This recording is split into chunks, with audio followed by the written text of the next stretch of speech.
What's up guys, it's McNulty here. Welcome back to the channel. I hope you guys are all doing well.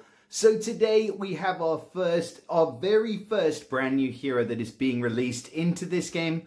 I know the game's been out for about a year now, but in all of that time, people who've been playing must be so damn bored of all of the other heroes that they've dropped in because we haven't had a brand new hero until literally today. So she dropped probably a few hours ago, maybe like 8 hours, 10 hours ago now. But she is going to be with us for the next 2 weeks. And I believe she's only going to be available as a rate up summon to begin with. I'm not sure exactly when they're going to introduce her into the portal. But what we want to find out today is, first of all, is she a decent hero? And second of all, is she worth chasing in this event? So let us get right into it. I mean, there has been quite a bit of controversy about this hero. Here she is in all her glory with that horrible evil stare. And the first thing that we need to clear up is this a man or a woman? Okay, let's just clear this up real quick. It is not a they, them, or an it, and, or a but, or whatever it is. It's clearly states here that this is a woman. Okay, so it's a witch whose horned appearance is said to be born of a demonic pact. Though she does not care for the rumors, her powers over death are often misunderstood. So I just want to put that to bed. I believe that the lore is not quite correct on this, but I'm not too interested in the lore, to be honest. I want to know whether this is a decent hero and whether I want to pull for her. That is my main thing. She does come with the Frost Relic as standard, so that is what we're going to be focusing on today.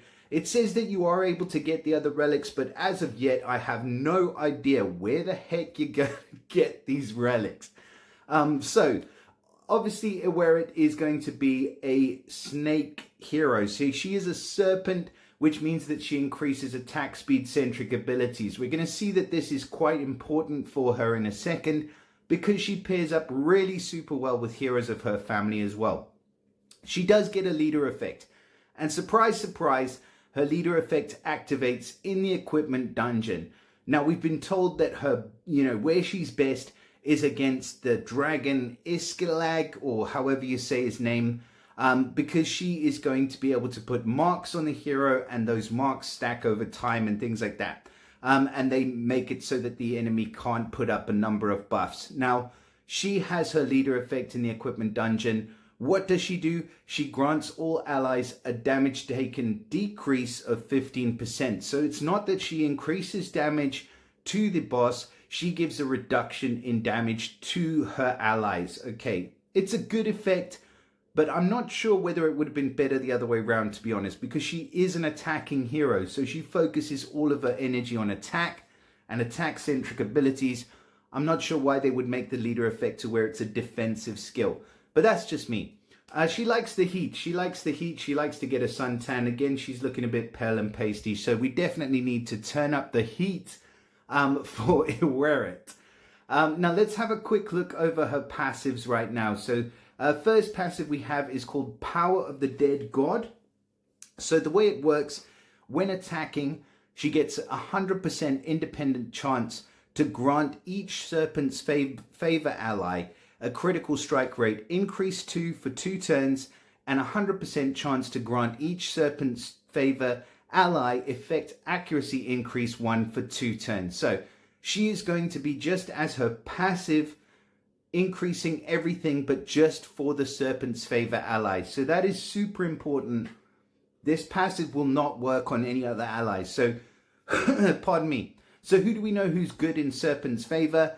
Morgan, obviously a massively good choice with this hero. And then also we've got, who else do we have? I'm thinking of Sarah. There's a couple of other guys in the serpent's favor. In fact, we can take a quick look at them now here. But as far as legendary heroes are concerned within the codex, there's not a huge amount that she's going to be able to use that skill with. So you've got her, where is she? Okay, so she's over there, and then Sigrun was the other one I was thinking of. So Sigrun is going to be the best pairing in the world with our new hero Iweret, whatever the heck her name is, because Sigrun gives marks, and you can see there she inflicts marks we're not specifically talking about her today, but as part of her special skills, she inflicts marks.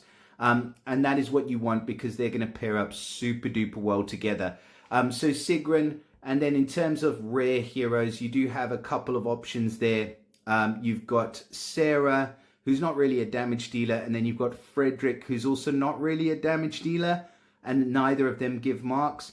The next hero that you're going to find that gives marks in the Serpents is going to be this dude, Tyrgiv, however you say his name, Tyrgiv. Give the dude a tire.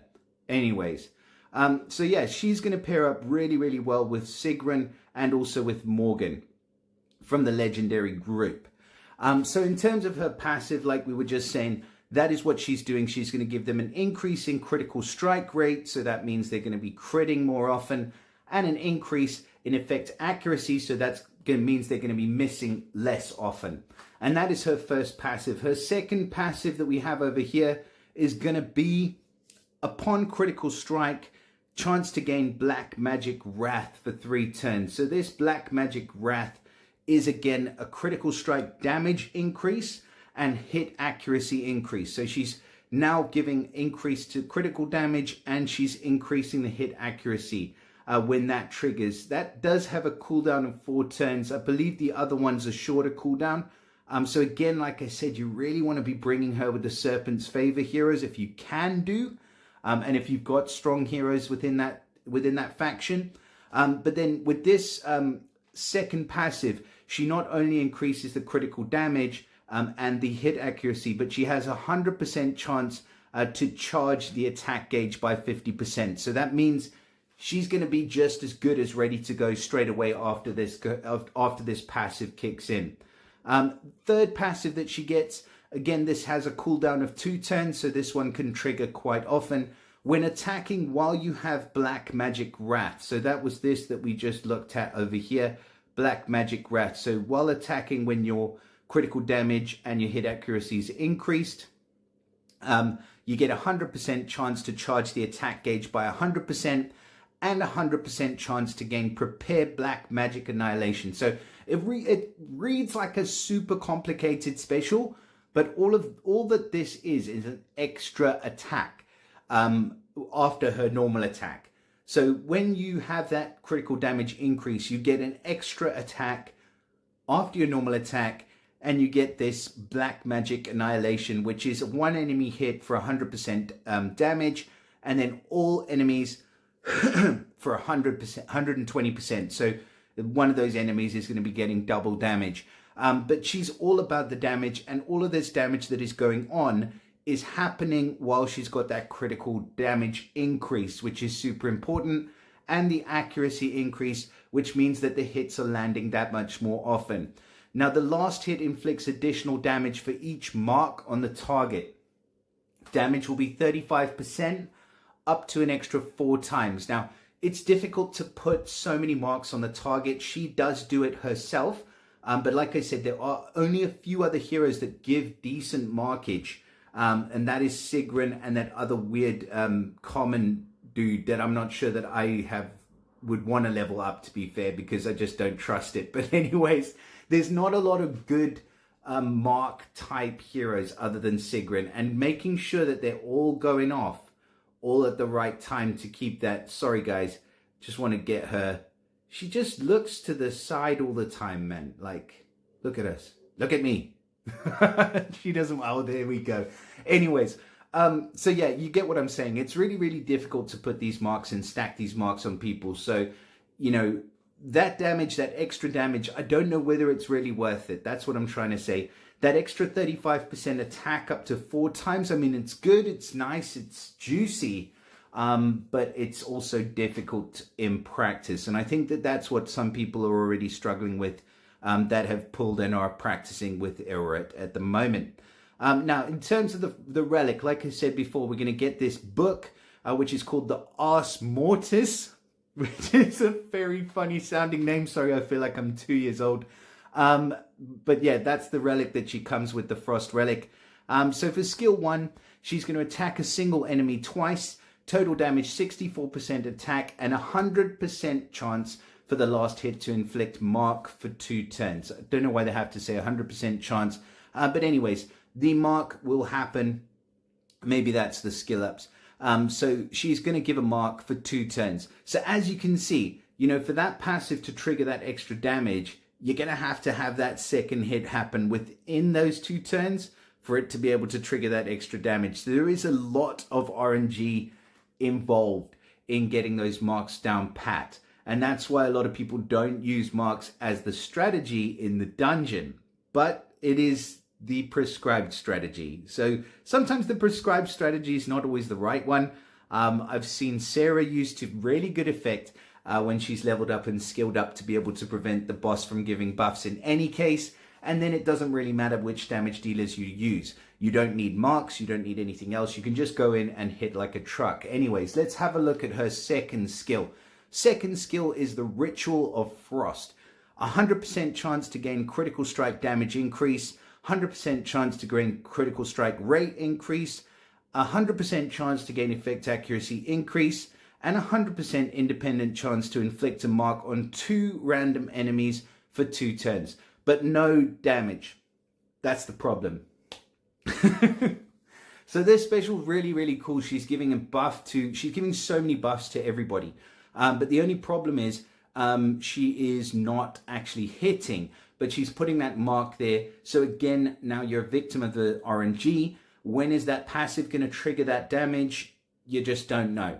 But that is the purpose of that special. So I would feel personally pretty weird about putting that on an auto for skill 2, because I wouldn't trust to where the passive is going to take everything the rest of the way, if you know what I mean. So yeah, she's kind of an awkward hero, but it remains to be seen. But she is increasing pretty much every single type of damage and accuracy that you can get. So that is decent. And then, so not attack boost, sorry, but she's boosting everything else in terms of the crit damage. And then the third skill. So third skill, this is a decent one for me. I like it. So she attacks a single enemy 3 times, total damage 297% attack. Upon critical strike, deals additional damage 1 time if the target has mark. I mean, to me, that is, and it's an extra 150% attack. So that's huge damage. I mean, potentially like 450% total attack damage in that single special that she's casting. And that to me is that's kind of what we should have, maybe a watered down version of it, skill 2. I just feel like skill 2 definitely, even though it's giving loads of buffs, I feel like it might be lacking something. But at skill 3, I think that she's going to be an absolutely awesome damage dealer, and she is super brutal. I mean, we'll just go in now that we've had a good look at her, so that we can test her skills. So I'll just take this off of auto, slow things down a little bit.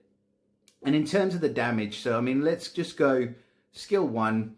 I mean, they give it to you in the video, but the video is like super duper fast, the one that they put on YouTube, so you can't really see it all that well. So that's like 3,000 damage, which is not too bad. Then skill 2, you can see she's just applying the buffs on herself, but then also, and she should, there we go. So she's applied the mark on the opposite team now. So now if she hits with her skill 3, for example, it's going to hit super duper hard, like 3k per hit on every single hit. But now if you hit the target with the skill 3 without the mark, does it do less damage? No. It actually does more damage, because I think she gives herself all these buffs and everything else that's going on. So that was a huge amount of damage. I mean, let's just check that out again. Yeah, so now we're back down. I mean, she's literally fluctuating between like 9 and 14k damage on her third skill, which is just huge. And there we go. That's that extra passive that triggers the extra damage as well. So yeah, she can do some pretty cool things. But like I said, there is a lot of RNG in her kit. So just be prepared for that. Do I think that she's worth summoning for? So just to go back to literally the reason for this video. Compared to the other 2 heroes that we've had featured recently, I mean, you had Merlin and also Guinevere.